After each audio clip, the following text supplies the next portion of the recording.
All right, let's dive right into this explainer. Today, we're unpacking some truly profound lessons from Dr. Ahmed Al-Arabi, exploring a brilliant paradigm. How do we actually mend our relationship with the Creator?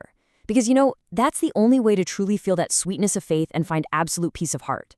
We're going to go on a bit of a journey here, from protecting our internal spirit against unseen threats, all the way to taking fearless, unstoppable action in the real world, and ultimately achieving the highest pleasure of longing for the divine. Let's get into it. So we actually begin in the peaceful city of Medina. On the outside, everything looks totally normal. Morning light is spilling through those narrow streets, merchants are opening up their stalls, kids are out playing. But on the inside, there's this unseen darkness, born entirely of jealousy and fear, that's quietly being woven against the prophet. Envy was literally speaking in the shadows. See, his enemies knew they couldn't defeat him with words or physical weapons, so they turned to the unseen. But how exactly did a hidden spell test every single heart in Medina? Well, a man named Labid ibn al-Asam, a guy known for dealing in whispers and shadows, was hired to do the unthinkable. He took a comb, a strand of hair, and a dry date palm husk, and he tied them with 11 knots to cast a devastating spell. He sealed every single knot with envy and breath, and then he hid the whole thing deep within the forgotten, dark waters of the Well of Darwan. This was a direct, targeted attack, specifically designed to cloud the prophet's mind and heart. Now look at how the prophet actually reacts to this. First, experiencing all this heavy, bizarre confusion, he doesn't lash out. He doesn't seek some kind of worldly revenge. Instead, he turns entirely to God for a cure. And honestly, this is exactly where we find that sweetness of faith. His absolute reliance led to a dream that revealed the spell's hidden location. That, in turn, led to the revelation of incredibly powerful words that dismantled the magic knot by knot as they were recited over that dark water. And this right here perfectly illustrates our first line of defense. The verses revealed that day, Surah Al-Falaq and Surah An-Nas, these are our ultimate armor. Al-Falaq acts as this impenetrable shield against external malice, the evil of the night, the knot-blowers, the deeply envious. But An-Nas is equally crucial because it fiercely protects the central role of the heart from internal whispers and doubts, those quiet thoughts that try to convince you that you don't need God. It stops that internal decay right in its tracks. Don't fight the unseen with your hands. Fight it with my remembrance. Wow. This matters today more than it ever has. Why? Because that exact same envy that burned back then in Medina, it's still here. It just hides in our screens and our modern lives now. We mindlessly scroll through our feeds, aching with comparison, constantly counting blessings that aren't even ours. You absolutely cannot fight this unseen anxiety and jealousy with your bare hands. You fight it by remembering the Lord of mankind. You fight it by returning your heart to its true master. Moving on to section 1, we're redefining true reliance. All right, so once the heart is actually protected from these spiritual trials, we have to fix our understanding of divine decree, or qadar. We really need to shatter a massive myth here. People so often confuse true reliance with passive dependence. It's like opening a brand new restaurant, doing absolutely zero marketing, refusing to hire a chef, and just shrugging and saying, "Oh, I trust in God." No. True reliance, tawakkul, means taking every possible physical action. You exhaust your means, but at the exact same time, your heart remains completely and utterly attached to God for the final outcome.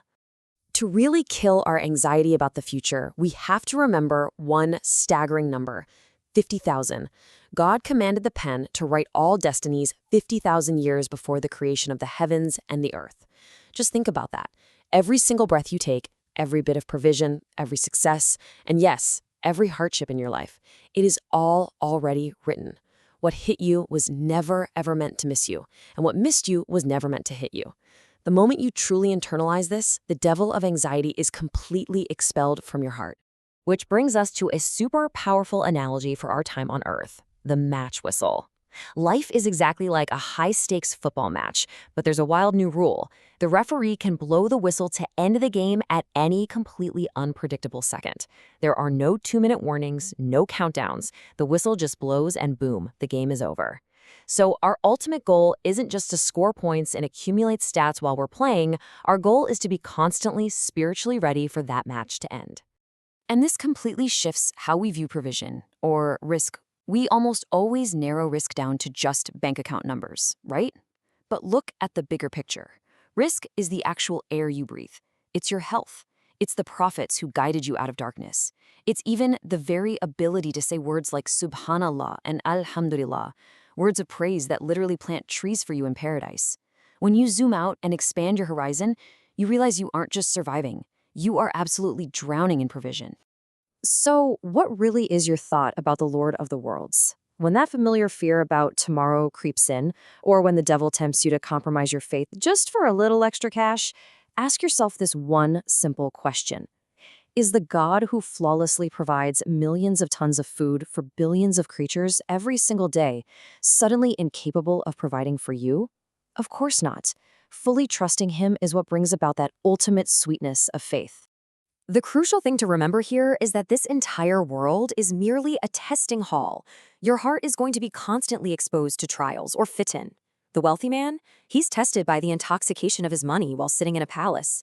The refugee is tested by his patience while living in a tent. I mean, even the prophets were tested by their own families. Prophet Abraham by his father, Prophet Noah by his son. So whether your personal test is wrapped in absolute luxury or dressed in poverty, the only thing that actually matters is the purity of your heart as you navigate it. Okay, let's jump into section 2, Faith Forged in Action. Now let's talk about how to translate this unshakable internal faith into explosive physical action. I want you to imagine this crazy scene. It's dawn, the silence of Medina is suddenly shattered. 40 heavily armed enemy knights raid the pastures, kill the shepherd, and steal the prophet's camels. Then they flee like cowards into the desert. But a man named Salama spots them. He doesn't wait around to find a horse. He doesn't wait for backup to arrive.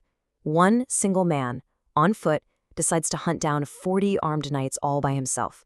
Guys, this is exactly what a deeply protected heart looks like when it steps into the physical world. Let's quickly trace his legendary pursuit. First, he spots the raid at dawn. Then, he shouts Ya Sabaha at the top of his lungs to warn the entire city. After that, Salama, whose leg, by the way, was miraculously blessed and healed by the prophet back at Hyper, literally outruns the enemy horses on foot. He is bounding across the desert, using rocks as cover, appearing like some kind of unstoppable ghost, and just raining arrows down upon them without missing a single shot. I am the son of Al-Aqwa, and today is the day of destruction. His thunderous voice was echoing through the hills. His relentless pursuit absolutely terrified this entire army. Think about that. 40 armed men were so completely panicked by this one unstoppable guy that they started dropping their spears, their cloaks, anything weighing them down just to escape his arrows. He reclaimed all the stolen wealth entirely by himself. This story is the perfect example of enlightened obedience. Salama is the ultimate embodiment of our whole explainer today. He didn't just sit back in Medina and say, well, God will return the camels eventually. No, he took the absolute maximum physical means necessary in the world, running on his own 2 feet, firing his own arrows, while carrying this absolute fearless trust in God right in his heart.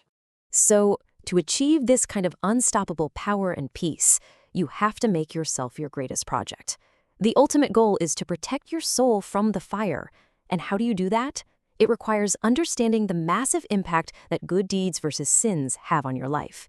You have to feed your soul only what is halal, because while good deeds beautifully illuminate the heart, just one haram bite or one persistent sin can slowly unravel years of spiritual growth.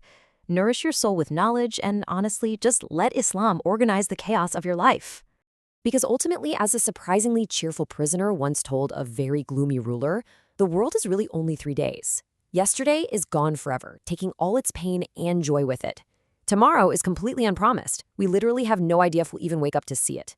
Today is the only thing you actually possess. And grasping that truth is exactly where true contentment lives.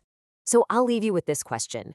Armed with a heart shielded from unseen envy, and an intellect firmly resting on the knowledge that your destiny is perfectly written, what are you going to do with today?